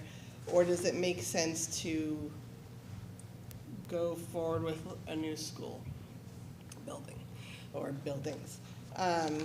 Which could potentially, depending on the reimbursement rate from the state, that's all I can say about that, Yeah. because of any conflicts, but could potentially, you know, be very helpful in reimbursement.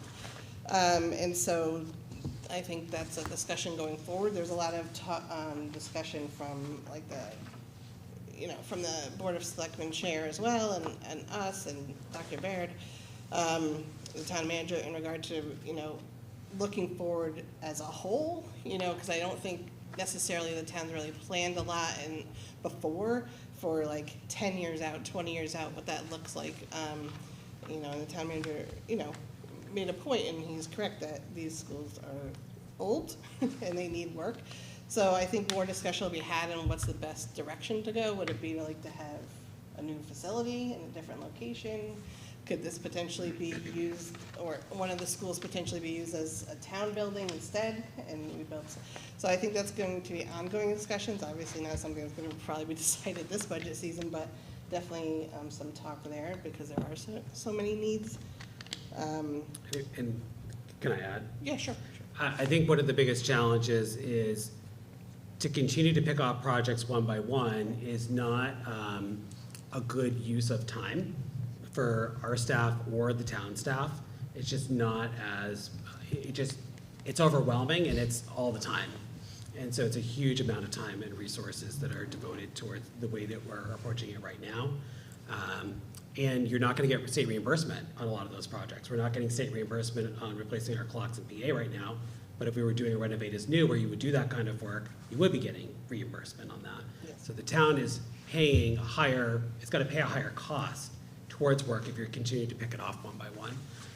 But it's a huge amount of time for our staff, Joe and Alicia, and the other people on the building committee. I mean, it is a lot of time and effort that we're devoting towards these individual projects. So I think we definitely need to do a cost-benefit analysis, work the numbers, what makes sense. The other challenge with the renovate is new, where you could do a lot of these projects all at the same time, is we don't have enough space to move kids around to make room for you to do that work, and it's extremely disruptive to the instructional program. So while renovate is new, I think is desirable compared to picking things off one by one, there are also huge challenges with that. There will be portables that will come with that. There'll be moving grades out of Gilead to be able to make room for that, because you can't put portables here. There's nowhere to put them. So many logistical challenges with the renovate is new as well. And given our enrollment projections, you're likely needing to add square footage, which here you could only go up, which you could, but it's not ideal, and you're not gonna have the parking spots to support the growth and the additional enrollment. So, you know, there's just huge challenges all the way around. So, you know, really we need to have another layer of study done to tell us what would be the right path forward. I think that's why some of the discussion is around a new building, maybe not on the site, Yeah. because while it was being built, you would still be able to utilize those schools, save costs potentially that way by not having to move kids around, not having that disruption, but built on a different area. Yeah. So, yeah, we'll have to see where it goes. It's Yeah. like definitely a discussion going forward, but there's a lot to it, like you mentioned. At that same meeting, it was brought up by the Board of Finance that they welcome a Board of Education liaison at their meetings. I asked how often they meet. They said usually once a month. Obviously during budget season, they meet more than that. But their regular meetings are once a month. Right now they're in person, but so I asked about that as well. And they said they are going to be going hybrid, probably not for their next meeting in October, but hopefully for their November meeting. So anyone that wanted to be potentially a liaison could join via Zoom, or they use GoToMeeting. So I said I would bring it forward to the board this evening. I don't know if that's something the board just wants to think about going forward, if there's somebody that wants to take on that role as a liaison to the Board of Finance. I said I would bring it up for discussion, but I know it's under the chair report, so you didn't know about it ahead of time. So we could always discuss it in November as well. I'll bring it back to November. But I like that idea, though. Okay. I do like the idea of Yeah, us they do, having they a did tell me voice they have a at their Board of meetings. Selectmen and- liaison. I don't know who that is, I didn't ask. But they welcome it. It might be beneficial, potentially. Mhm. You know, depending on talks that are had at those meetings, it might be helpful.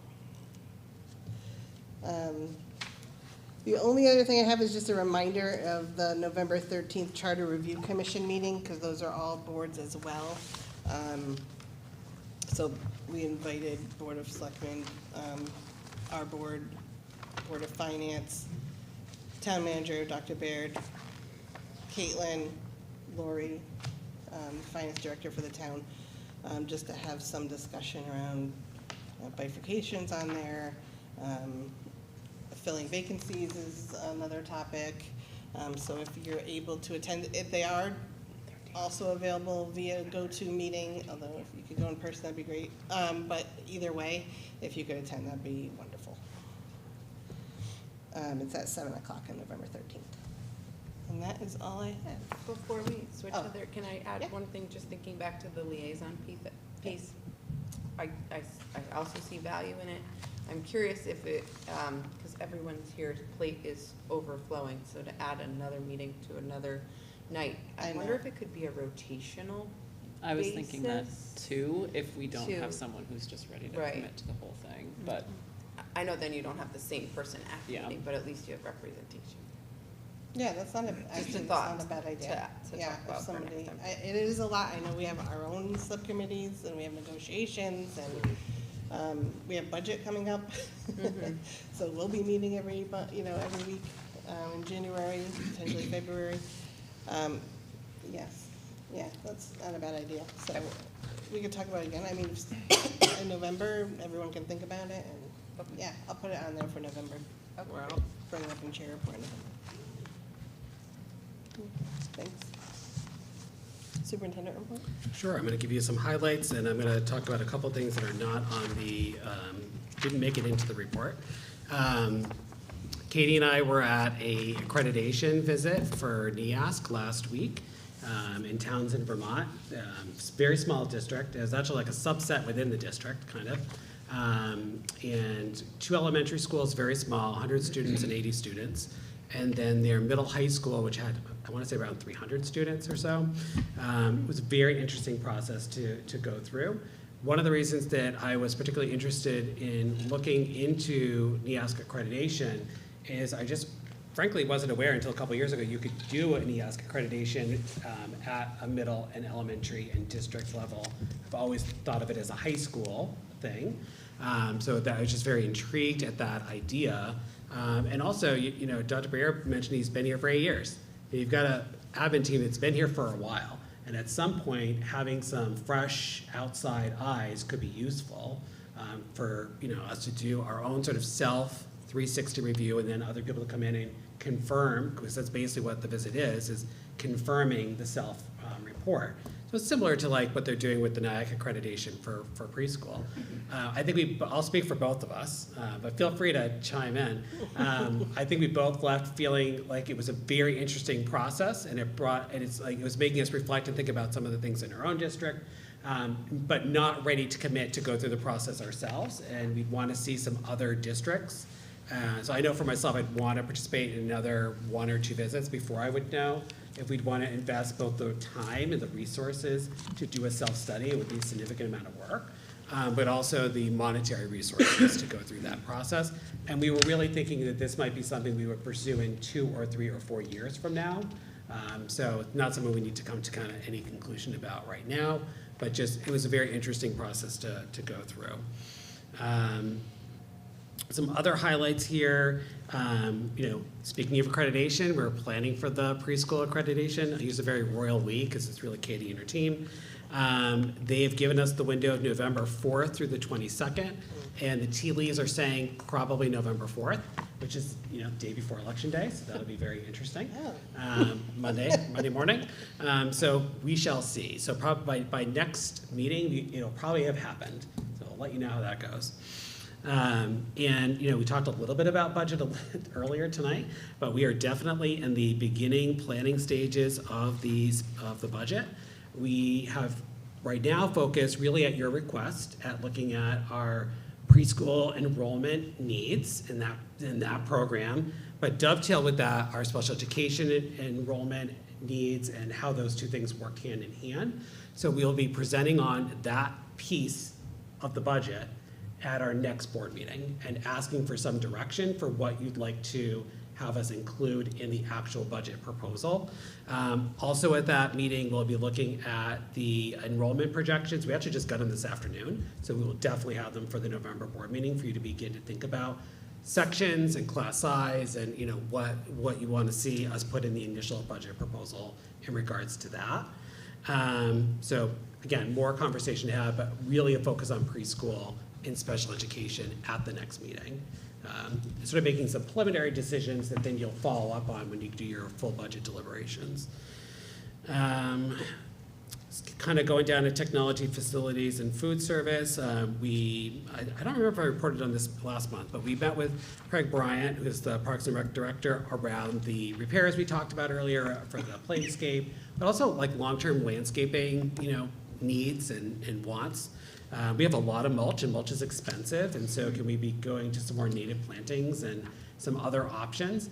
It's kind of interesting that we're having these conversations at the same time we're talking to the town about potentially reimagining and rebuilding, and so we have to be really careful to still move these facility needs that are now forward while those conversations are also happening. So it's a very interesting time in the world of facilities. The first phase of the state-required HVAC inspection is now complete. So we did get the report for Hebron a week or 2 ago. We've been sending all that off to Richard Steiner with the building committee, and we're continuing to talk about the second phase of that required inspection.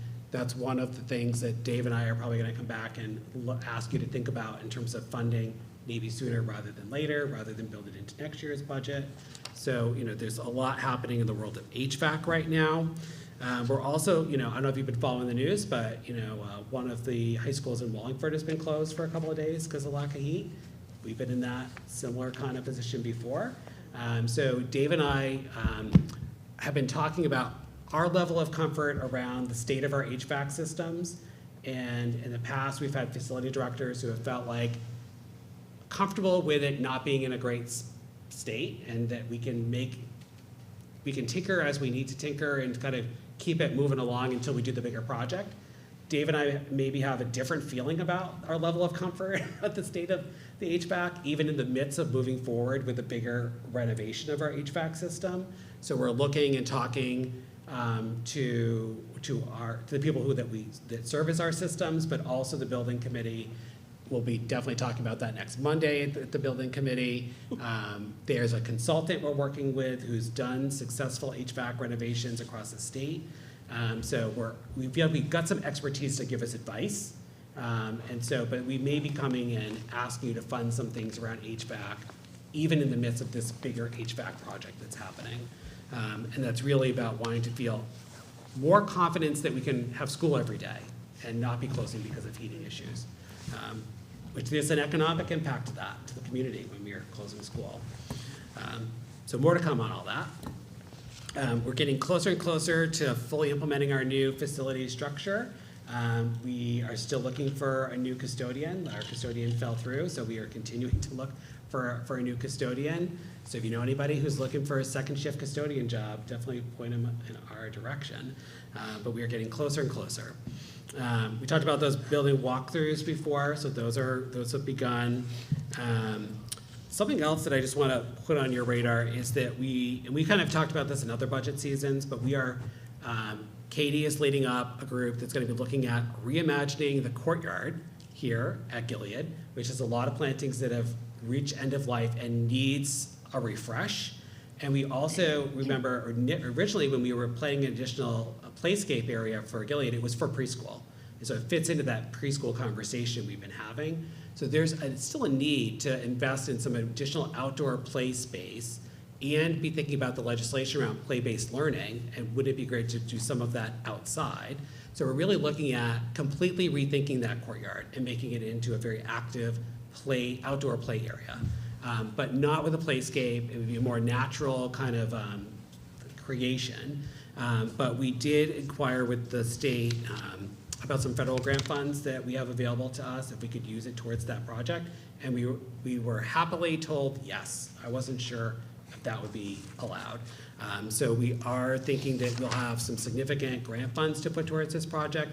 I doubt it'll be enough to get it over the finish line. So that might be something else that we might be coming and asking for you to be thinking about for a line item transfer to sort of like help us finish and get that over the, get it to completion. So more to come on that, but we're working with Craig and some other partners around re-looking at that courtyard. Something else we need to think about too is that there are memorials in that courtyard. So how do we sympathetically incorporate them into the redesign? So that will be something the team will be talking about as well. The clock replacement project, PA replacement project is probably going to be done by the end of the month. So it's happening right now while we're sitting here in this building. The clocks are done at both schools. There's still a few to do at Hebron. Okay. Oh, right. We had to order a few more. But the PA is being worked on tonight here, and then they're going to move on to Hebron. But we're hoping by the end of the month that is done. So we thank the town for their partnership in that project. And then in the world of food service, we submitted a grant with the USDA to purchase a new steamer for the HES kitchen. So we await word on that.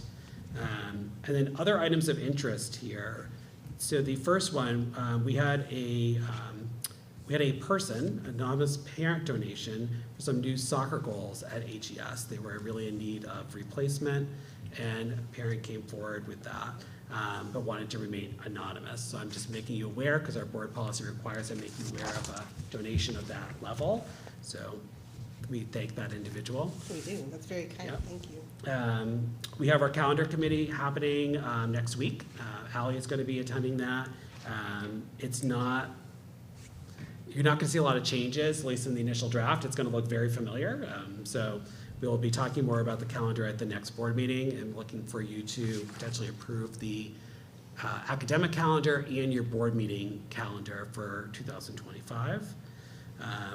I updated a bunch of non-discrimination policies that are in line with the Title IX changes that we talked about over the summer.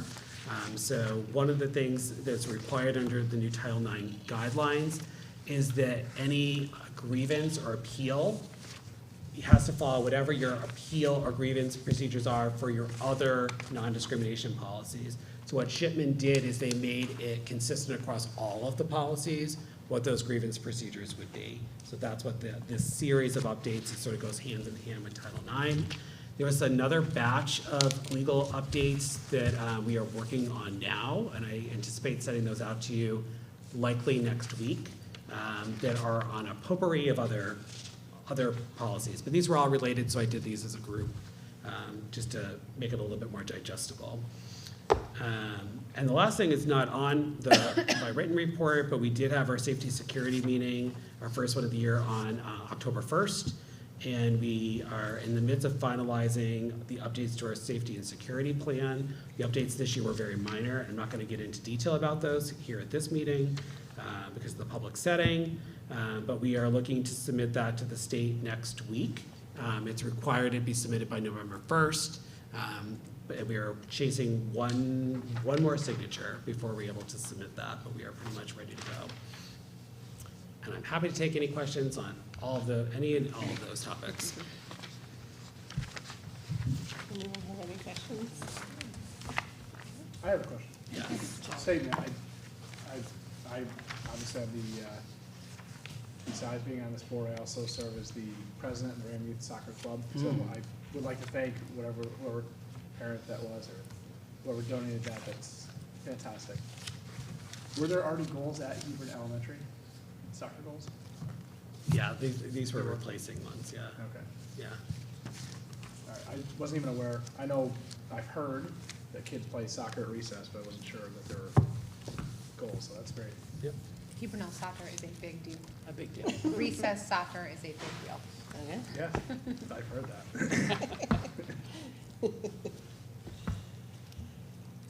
Business manager report, AK Dr. Baird right now. Yeah.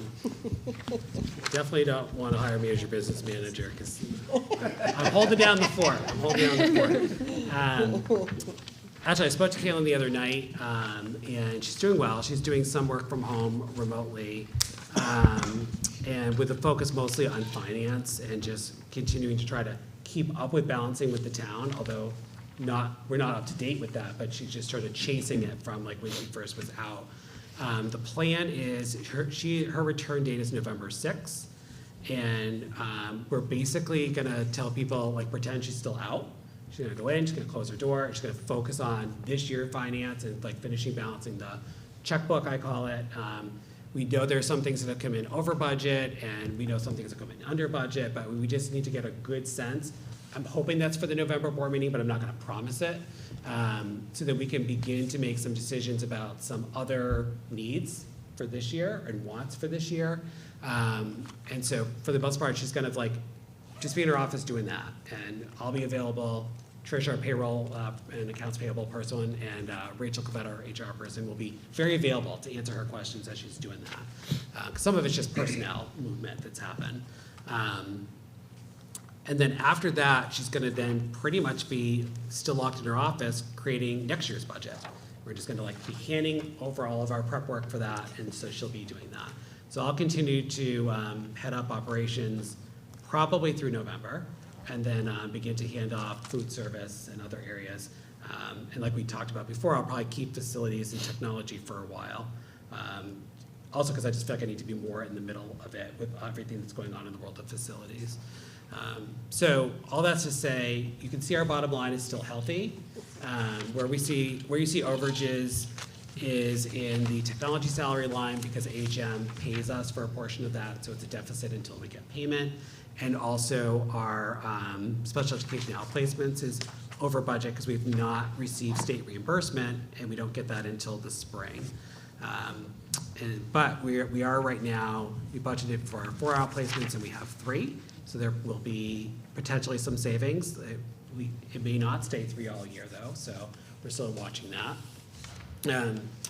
But we have had some savings in some other areas. So right now, I would predict that there'll be some funds available for us to make some decisions about, but very pressing needs in some items that we were planned for this year in technology that came in over budget, so specifically replacing our server, and some HVAC items in the world of facilities, some roofing repairs that are needed, and the playscape. And so I think that while I'm saying there may be some money on the table, I think you will very quickly spend that money, and we may also be talking about perhaps strategically overspending with the idea of using our non-lapsing account, because I think some of these things are pressing and we want to do them sooner rather than later. But also, if we don't do that, they're just going to become part of the budget process next year.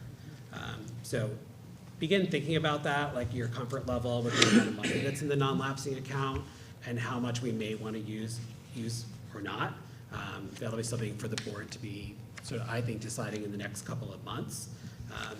But we need more information before we're ready to talk about that. But I don't want that to feel like a surprise. The other piece of that is that under legislation that was passed last year, the non-lapsing account is going to be handled differently. So in the past, you've had to go to the Board of Finance and ask permission to deposit funds in the non-lapsing account. And moving forward, you will not need to do that. It can be your own decision, and you would deposit funds in the new funds in a new account, because there are different rules for the new funds versus the historic funds that are there. So that may also be something we want to be thinking about, is not to rush to spend the old money, but, you know, at some point the money should be spent, you know, and so it shouldn't sit there forever. And I would recommend thinking about how do we make good decisions about how to spend the old money, and then be thinking about, you know, when the time comes, you might have funds to deposit into the new account. You know, I don't know, you want to be maintaining two different accounts. So it's just something to be thinking about, especially as we have some pressing facility needs. So I'm happy to take any questions about finance. Food service, should Oh, so I know that's the reason the food service financial report appears so negative at this time of year is because you have built into your budget anticipated reimbursements that you have not received and you'll receive over the course of the year. So that report looks very negative at the beginning of the year and becomes less negative over the course of the year. In the pre-COVID, pre-universal free meals, we ran a deficit in food service, and we definitely will run a deficit in food service because of our level of meal utilization. But you have carryover funds that will cover that balance for at least this year. And then Caitlin will be able to project better what you may want to budget for next year, if anything, for what you would anticipate for an overage for the following year. But you're required to essentially make your food service program whole. And most districts, unless you're a universal free program, districts will run a deficit. You just can't make enough revenue unless you want to significantly increase your meal price. So districts just sort of know you're going to run a deficit in that program. It's a required program you have to run. And so it just sort of is what it is. And you probably could speak better to the history, because ever since I've been here, we've had record surpluses because we were in a pandemic and we had universal free meals. Yes. So it's just I a wish very they different still did reality. that.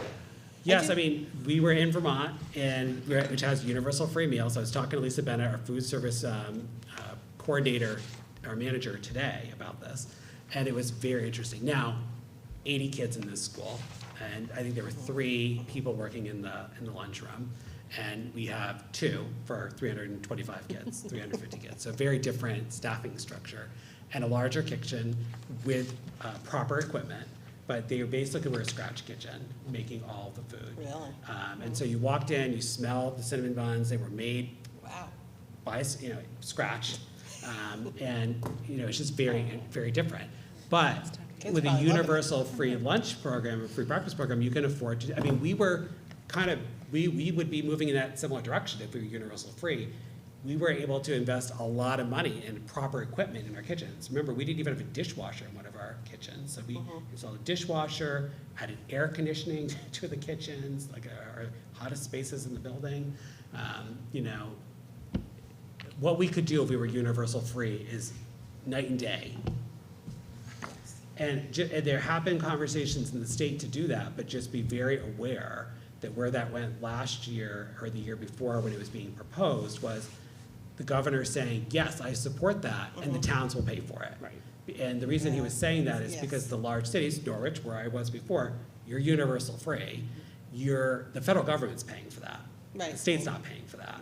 And so what he's concerned about, and probably fiscally moderate people at the state are concerned about, is that if you go to this universal statewide free program, there's not a huge incentive for families to complete the paperwork to go to the feds to get federal reimbursement for it. So it becomes a bigger burden on the state than the federal government. So I get that. However, we had additional workers too when we had the free meals because we needed them. So that was employment for people. I mean, there's a big economic benefit from having a universal free program.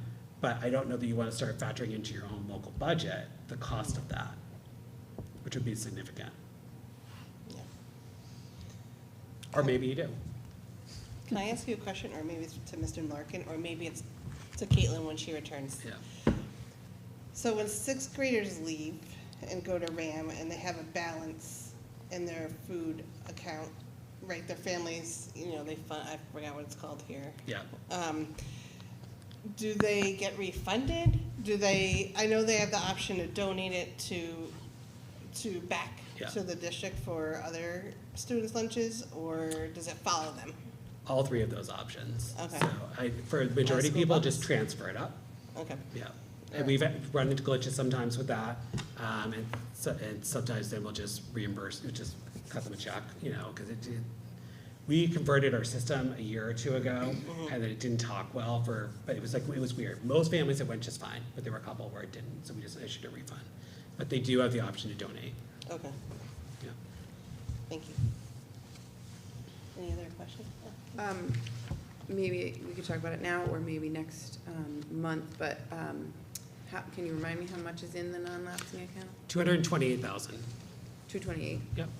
And then is there a minimum, a ruling on a minimum amount you need to keep in that? No, many districts don't have one. Got it. So you don't have to have anything in it. Okay. And I'm not necessarily recommending you spend it all. So I just want you to begin to think about maybe what your comfort level is with that. With the new legislation also, correct me if I'm wrong, but not only do we could just put it in there, but we can also take it out as long as for educational purposes as Correct. needed. Yep. Just the board. Yep. Yeah. And we could do that with the existing account as well. We can. We can. Mhm. But the existing money can't go into the new account. No. No. And you can't say, here's something else you can't do. The way that it's set up, you can't say, okay, well, we want to end the year, we want to end the year this year with 50,000 left, but we want to pay this bill out of that account. You can't do that either. You have to be out of money, and then you switch and you start drawing money out of that account.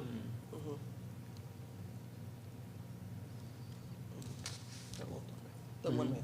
Yeah. And what you want to, and the other thing I would just caution you is, when we're thinking about budget time, I wouldn't recommend you think of that account as a way to pay for ongoing expenses. You should really look at it as this one-time expense, because then you're just building a hole into the next year's budget. So that's why I'm saying, there's some technology and facility things that are one-time things, and Dave and I are gonna be probably recommending you do them sooner rather than later. And the alternative is to budget for it later and do it later. So it does help you with your bottom line for your budget for next year to do some of these things earlier. But some of the HVAC stuff, we really want the HVAC consultant and the building committee to weigh in on some of that. And, just get some better information. And I don't think we're gonna have that for November. We may have some things, just knowing what our bottom line is, that we might ask for in November, or have more information about the playscape in November. I think this is more of like a winter, spring conversation. Because we also there can be things we don't know that will come up too. So we don't want to be too aggressive too quickly either. Want to be cautious. Okay. Any other questions? Committee updates, policy, we haven't met, although Dr. Baird spoke to some changes that we have to make. We're going to meet in January. Yeah. We'll meet after the new year. Resource Management Committee, Did not meet. no, but we do want to meet I sent soon. Joe, Joe, I sent you an email about potentially meeting next month. Okay. Yeah, we could talk about it after. Student growth and district advancement, Meet in the spring. Communications and Community Engagement Committee, we haven't met. Negotiations Committee will be meeting in December to start up soon negotiations. Building committee. I'm trying to remember if we met since this meeting occurred think last. so. I don't think that we have. There's a Okay. meeting on Monday. Okay. PTA liaison. I have an update. Okay. Very excited. So the PTA is excited to share that last Sunday, they actually received an award from the Connecticut PTA because they've had such high growth in membership. So that's very cool. It looks like they've more than doubled their growth in membership, and because of that, as a result of that, they received a $250 incentive that they can then reinvest back in the schools. In terms of activities coming up, so congratulations to them. In terms of activities coming up and some fundraising, they're doing Penny Wars, which will be happening in both buildings to support future school events and mini grants. They have the holiday photo mini sessions on November 2nd and 9th at Country Carpenters. There's a bake sale on Election Day at Hebron for the community, or open to the community, and they'll be providing lunch for the teachers during their conferences that same day, as well as providing lunch sponsored by Wicked Slice for the veterans that will be honored with an assembly at Hebron. Oh, very nice. Lots going on. Yeah, that's wonderful. Thank you. School readiness. Hasn't met since this last meeting. November 14th is the Yeah. next meeting. Okay. Wellness. We met last week, and I can speak, but if Ally or Don wanna add, Mike Corona reported positive scores on Pacers that aerobic fitness test. Yes, improvements there, so that was great. We had continued discussions around the nutritional value of the foods being offered and how to strategize around that in helping students make decisions that are more nutritional and also just be cost aware of what that would look like. We checked in, because the last meeting in the spring, there were concerns on how many students were having breakfast, and it was being served in classrooms, and it was kind of taking away from academic pieces and making messes, but now that there's less people using that because their families are paying for it, so that kind of solved the challenge there. Yeah, breakfast is way down. Yeah, yeah. And Dave attended and gave kind of an indoor air quality summary of what was going on with that. There were some questions just on the usage of the mental health days for absences and what that looked like at the elementary level. Some nursing updates with the hearing screenings that were going on. Yep, or coming up. Yep. And then a little bit of talk about the therapy dogs and their increasing in when they're attending. And I learned that there's therapy dogs read certifications, and I did not know what that was. So some dogs get extra training, and students can read to the dogs, if I understand it correctly. What did I miss? You covered most of it. We talked a little bit about the green school efforts. Dana Much is going to take some of the lead on that effort. Some more to come on that, but you covered everything else. Ally, unless I missed something. But. Nope, you did great. You both. Wonderful. Thank you. Well, Old business, we didn't have any old business. New business? Is there any new business or anything you want to say? I have it unless anybody else does. Well, we already talked a little bit about like the bus evacuation. We'll come back to that.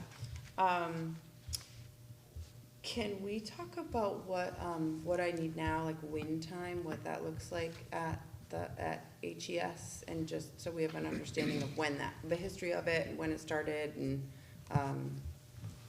goals. I'm sorry, what was it? It's called What I Need Now, right? WIN is the acronym. Okay. I believe it happens after lunch. Depends on the grade level. Okay, depends on the grade level. So it's like their intervention block. Mhm. Okay, I'm just curious for more details on Okay. on can how add to next how one. it's utilized and when it started and goals and that piece, if that's All right. okay. Yeah, we'll add it on next month if that's all right. Okay. Yeah, And my last question I is, might suggest we do that in December, just because we've got a lot going on for the next meeting. And I'm gonna be presenting on preschool and special ed, and I just Okay. feel like it might be a lot. is that okay with you? mhm. Okay. Okay. And then if families had thoughts or concerns on books in classrooms and the media centers, how do they voice those, or are there protocols around that? I mean, I could just speak to that. Yeah, Like, there you know, is. if families have had concerns about books, they've just reached out directly to the library media teacher and just had a conversation about that. And if there's a specific book that they don't want their child to check out, they can make that known, and then the library media teacher will accommodate that. Okay. And are there any protocols around the book staying in the library? Like, who makes that decision on? So we have board policy around the instructional material selection, so the administration, along with our teaching staff, make those decisions. Okay. Thanks.